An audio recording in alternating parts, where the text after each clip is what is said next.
Xavier Hofer, bonjour, merci d'être avec nous ce matin. Je vous représente rapidement, nos auditeurs vous connaissent, vous êtes criminologue, directeur de collection au CNRS, auteur de nombreux ouvrages consacrés à la criminalité et au terrorisme. Alors ce qui s'est passé ce week-end, c'est peut-être pas du terrorisme, en revanche de la criminalité probablement. Adèle Rosner l'a rappelé dans son bulletin d'actualité, on décompte 2 morts, un policier a été plongé dans le coma et tout ça, eh bien, ça en valait bien la peine puisqu'il s'agissait de fêter une victoire sportive, celle du PSG en Ligue des Champions. Alors comment en est-on arrivé là? On va essayer de comprendre cela et puis ensuite peut-être, pourquoi pas, de nommer les responsables de ce qui est un véritable carnage. Aujourd'hui, il suffit, je pense, de se balader dans les villes. Chers auditeurs, si vous habitez Paris, vous avez dû croiser des voitures brûlées, des poubelles renversées, des vitrines saccagées. Donc voilà, comment en est-on arrivé là? Qui doit-on tenir pour responsable? Comment faire pour en sortir? Xavier Hofer, on espère que vous allez avoir une réponse à toutes ces questions. Je suis accompagnée de Maëlys Clausel pour cet entretien. Commençons par vous demander votre avis un point de vue assez général sur ce qu'il s'est passé donc ce week-end. Je pense que tout d'abord, pour qu'on assoie tout ce qu'on va faire maintenant sur un socle solide, il faut partir des fondamentaux. On ne peut pas se contenter d'être toujours dans la récrimination, dans ah mon Dieu, ah vous avez vu, ah ben c'est pas bien, etc. Parce que si on fait ça, on n'avance pas, on se flagelle, on se bat la coulpe et on bouge pas d'un millimètre. Le fondement de tout, c'est que encore aujourd'hui, demain ce sera peut-être différent, mais aujourd'hui la France est un État-nation. Un État-nation, c'est une forme politique dans laquelle il y a des gens qui gouvernent. C'est même à eux que l'on délègue le monopole de la violence légitime, c'est-à-dire à qui on donne le droit légalement de nous défendre. Ce qu'est l'État-nation, Raymond Aron l'a défini une bonne fois pour toutes dans les années 1990. Il a dit, le boulot des gens qui gouvernent un État-nation, il est simple, c'est de faire en sorte que l'État qu'ils dirigent soit respecté à l'extérieur et en paix à l'intérieur. Les gens qui nous gouvernent ont un boulot et un seul. Moins important pour eux, c'est de fixer les salaires de nuit des infirmières ou le jour d'ouverture des soldes, mais l'important, c'est respecter à l'extérieur, en paix à l'intérieur.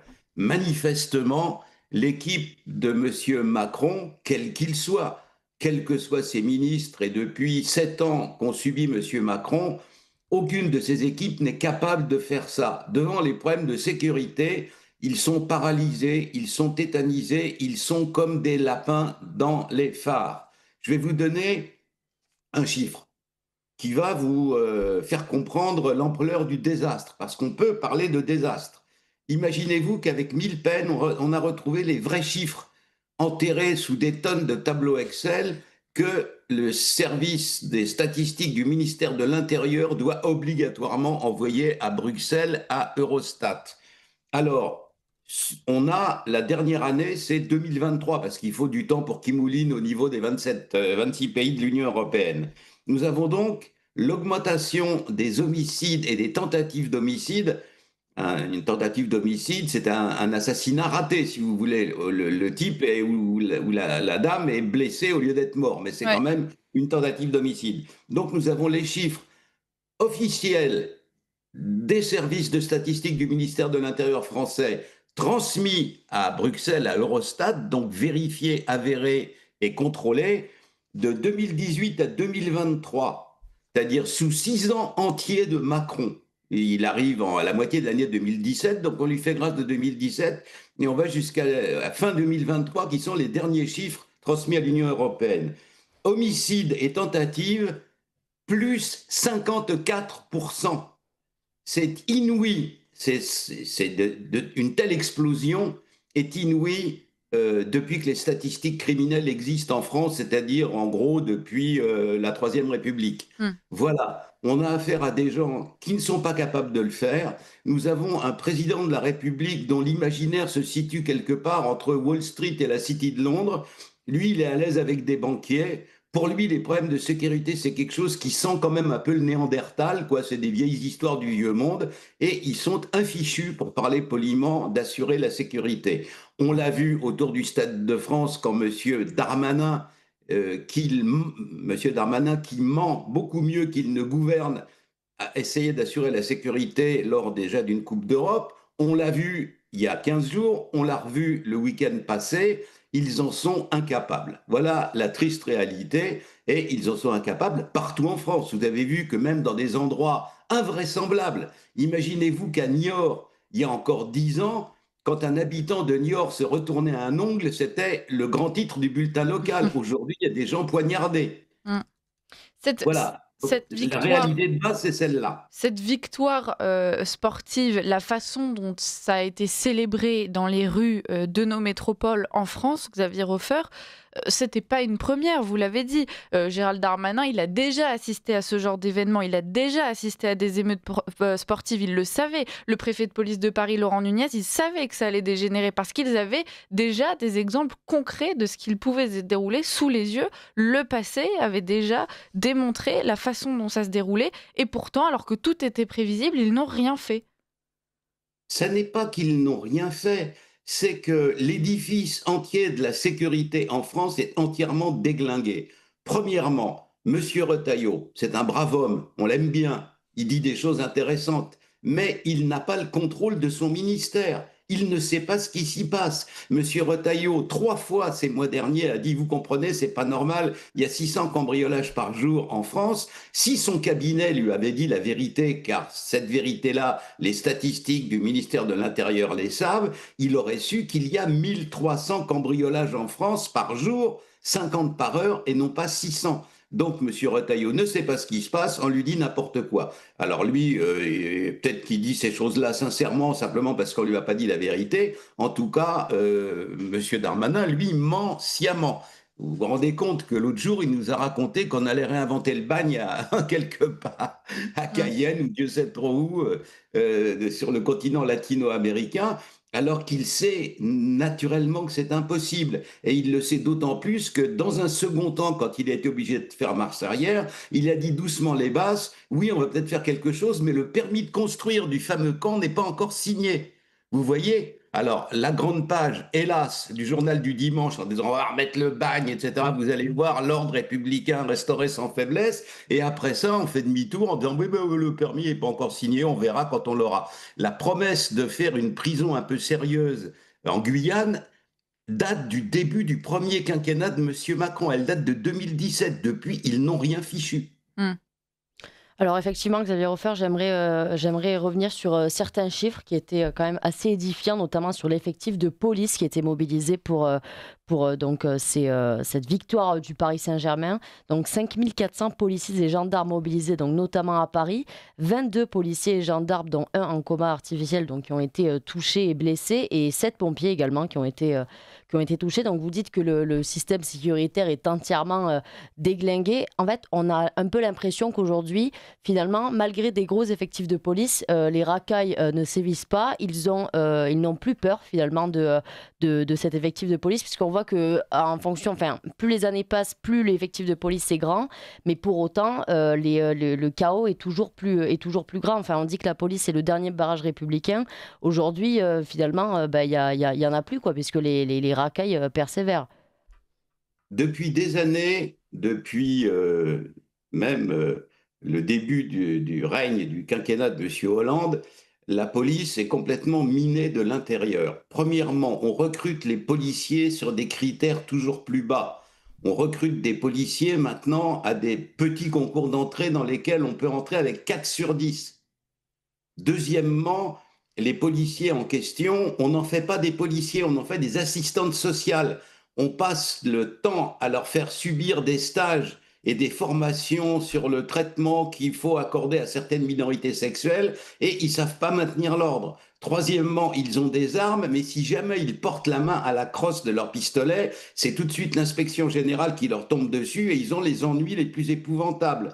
Donc vous avez affaire à une force de police qui est mal payée, qui est maltraitée, qui est considérée comme de la valetaille par un corps des commissaires dont on a fait de manière absurde un deuxième corps des préfets, à savoir, alors je vous parle en connaissance de cause parce que j'ai préparé des étudiants pendant 20 ans de ma vie au concours des commissaires de police. On en a fait un concours tellement absurdement difficile qu'on a maintenant une petite caste de commissaires qui se prennent pour des sortes de préfets. Et alors, à l'intérieur de l'appareil d'État, vous avez des querelles, des chicayas toujours plus graves entre ça c'est pour le préfet, ça c'est pour le commissaire. Et ces gens-là ont complètement perdu le contact avec le terrain. Donc, à la base, vous avez une troupe qui est laissée à elle-même, qui est mal formée, mal encadrée, qui n'a pas de séance de tir avec des armes dont d'ailleurs ils n'ont pas le droit de se servir, qui sont payés de manière absurde.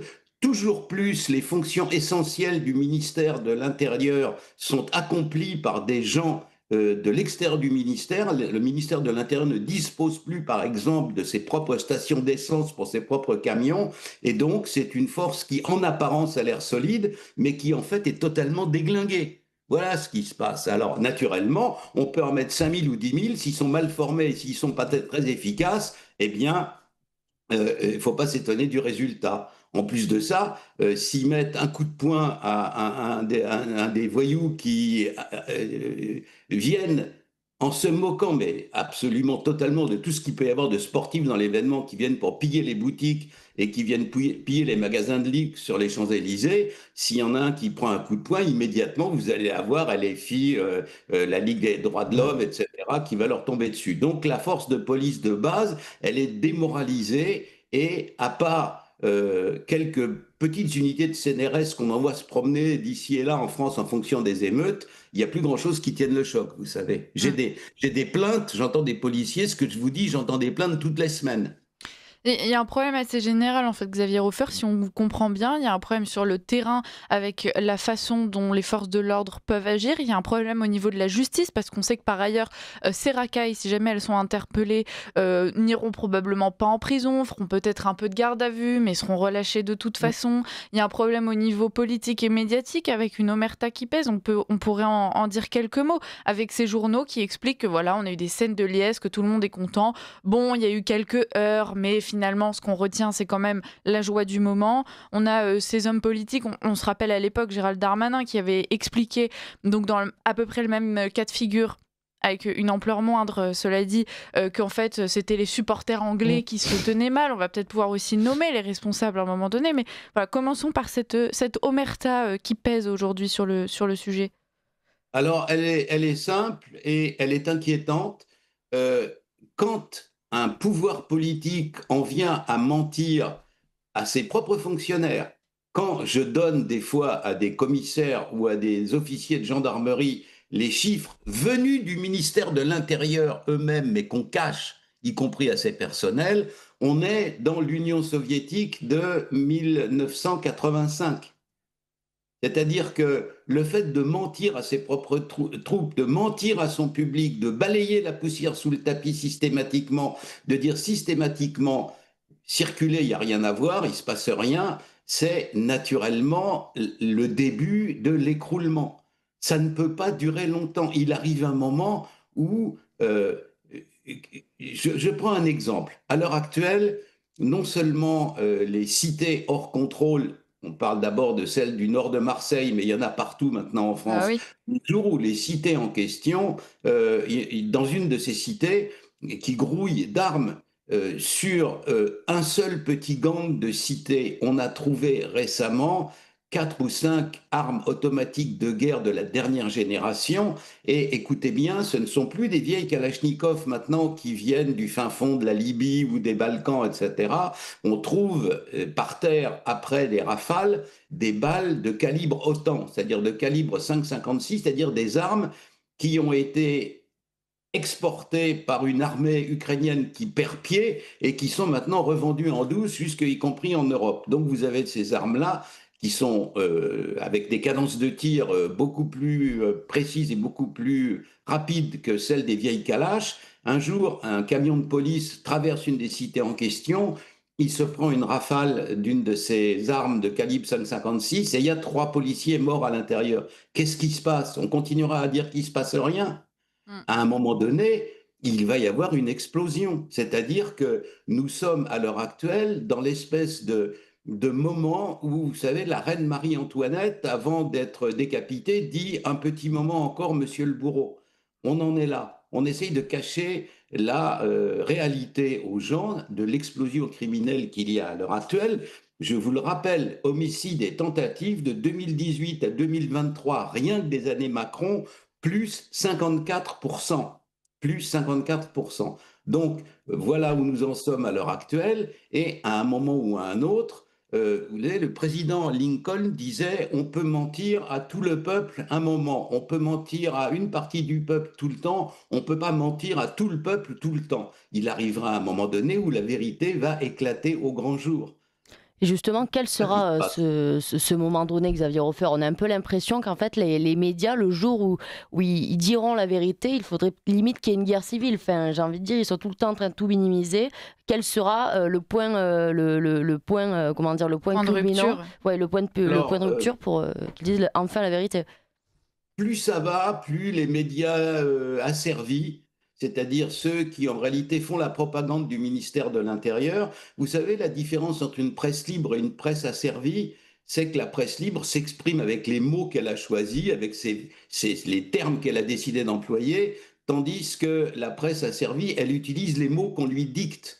Voilà, c'est-à-dire que quand vous retrouvez 50 fois le même mot dans 50 journaux différents, c'est qu'en réalité, les 50 journaux en question forment une espèce de pravda collective, de bulletin officiel, et reprend en réalité, comme on dit, les éléments de langage fournis par le groupe gauchiste qu'on appelle par gentillesse l'agence France Presse. Voilà, donc c'est ça qui se passe à l'heure actuelle. Mais naturellement, les gens ont des yeux pour voir. Vous avez vu qu'à l'heure actuelle, année après année, la confiance accordée aux médias officiels baisse. On en est à l'heure actuelle à 25%. Ouais. Il y a 75% des gens qui ne font plus confiance aux médias officiels pour s'informer.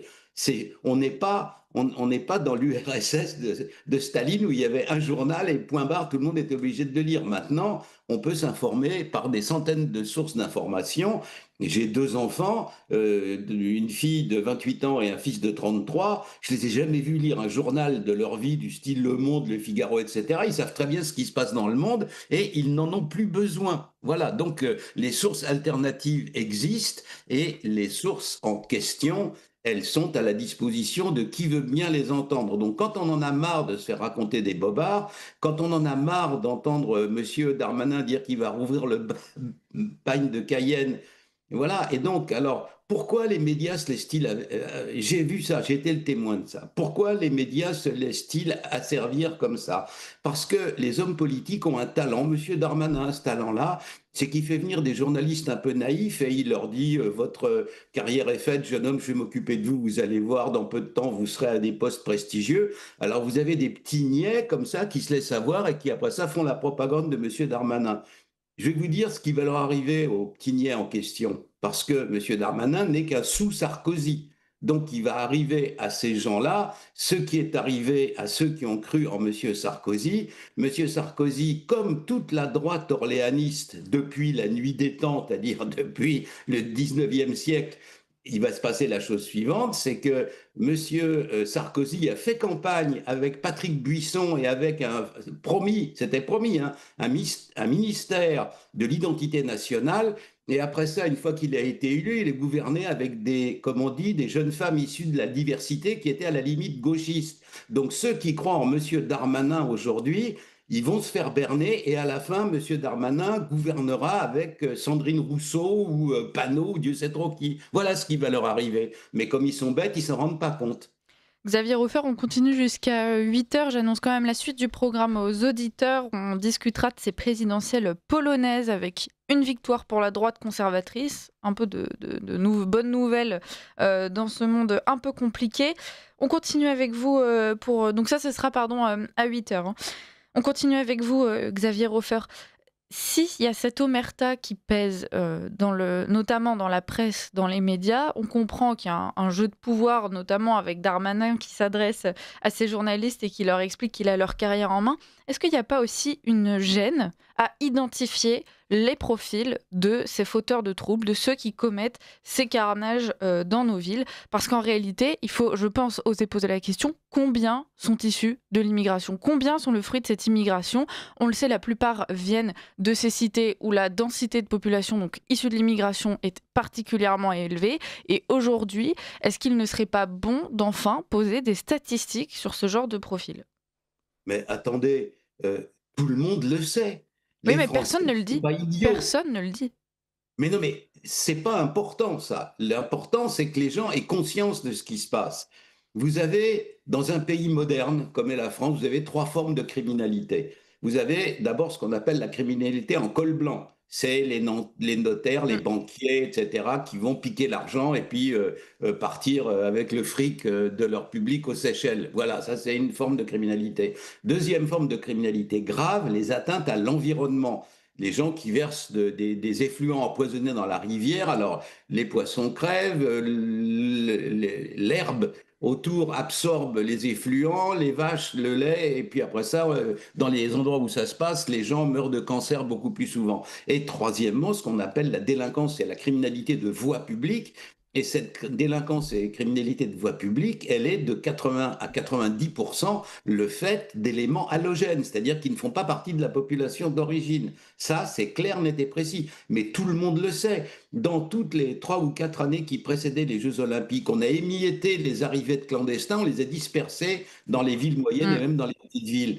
Maintenant, dans les derniers villages au fin fond de la Creuse et du Cantal, tout le monde le sait, tout le monde l'a vu. Donc, ça n'est pas la peine de penser que parce qu'on n'en parle pas dans le monde, et parce que le monde, encore récemment, a fait une page entière désopilante sur le fait que l'immigration n'avait rien à voir avec la criminalité, et que tout ça, c'était des fantasmes issus des sectateurs des heures les plus sombres de notre histoire. Donc, voilà, vous avez ce genre de choses, et tout le monde fait comme s'il le croyait. Mais cet édifice-là est extrêmement fragile, c'est-à-dire que ça ne tient pas à la première secousse. Le jour où il y a une secousse importante, tout s'écroule. Et après ça, vous allez avoir, je peux vous dire déjà quelle sera la prochaine étape, alors que ce soit les jeunes niais de journalistes soi-disant de droite ou que ce soit ceux de gauche, etc., ils vont nous faire valoir quelque chose qui était connu par l'Église dans les siècles passés et qui s'appelle la morale de l'intention. Oui, c'est ce que j'ai fait, c'est pas beau, mais mes intentions étaient pures, vous Mm. comprenez? Je voulais bien de l'humanité, je voulais sauver les pauvres petits enfants venus du tiers-monde, etc. Donc le prochain coup, c'est la morale de l'intention. Mais ça, c'est quand la baraque leur sera tombée sur la tête. Ça vient, on sait quand ça vient. On sait, la France est un pays qui est long, qui a une histoire, et donc les révoltes ne viennent jamais au pire moment, elles viennent un peu après, quand les choses commencent à s'arranger. Quand les choses commencent un peu à s'arranger, alors brutalement, la population ne supporte plus ce qu'elle subit. C'est un classique, ça s'est produit pendant des siècles. En dehors de la périphérie des grandes métropoles, la population française est toujours à peu près la même. Et attention au moment où les choses commenceront à aller un petit peu mieux. Oui, mais manifestement, Xavier Hofer, les choses n'iront pas mieux demain. Donc, je pense que, pour qu'il y ait un véritable point de rupture, comme on a dit, il faut qu'il y ait une réelle fracture finalement entre ce peuple halogène, comme vous le dites, et le peuple de souche, pour que vraiment, il y ait, qu'il y ait de vrais, de vrais entre guillemets, une vraie prise de conscience collective, quoi, et pas simplement quelques journaux qui titrent qu'il y a effectivement un petit problème. Euh, les, les, Au niveau d'un peuple entier et au niveau de l'histoire, les prises de conscience ne se décrètent pas, elles adviennent. À un moment donné, euh, ça faisait peut-être depuis 20 ans que la population des pays de l'Est commençait à en avoir marre de l'emprise de l'Union soviétique et de l'emprise chez eux de partis qui en fait ne représentaient que la force armée et la brutalité, c'est-à-dire le Parti communiste tchèque, le Parti communiste polonais et consorts. Tout ça a évolué en silence. Tout ça s'est passé sans que personne ne le voie à la surface. Un grand philosophe du XXe siècle que ceux qui le dénigrent feraient mieux de lire, Martin Heidegger a dit: l'arbre pousse par les branches, mais pousse aussi par les racines. Les choses poussent aussi par les racines. Et s'agissant des pays de l'Est, un beau jour, un pape originaire d'un de ces pays s'est rendu dans son pays d'origine. Il a prononcé une simple phrase. Il a dit: n'ayez pas peur. Et l'énorme Union soviétique et l'énorme bloc de l'Est s'est effondré sur lui-même dans les 6 mois qui ont suivi. On ne décrète pas ce genre de choses. Il aurait dit ça 3 ans avant, si ça se trouve, ça n'aurait eu aucun effet. Donc, à un moment ou à un autre, il va y avoir une prise de conscience. Regardez, la prise de conscience, elle est en train de se produire sous nos yeux, de l'autre côté de la Manche, en Grande-Bretagne. Regardez ce qui se passe. Mm. Voilà. Le parti conservateur n'est plus que l'ombre de lui-même.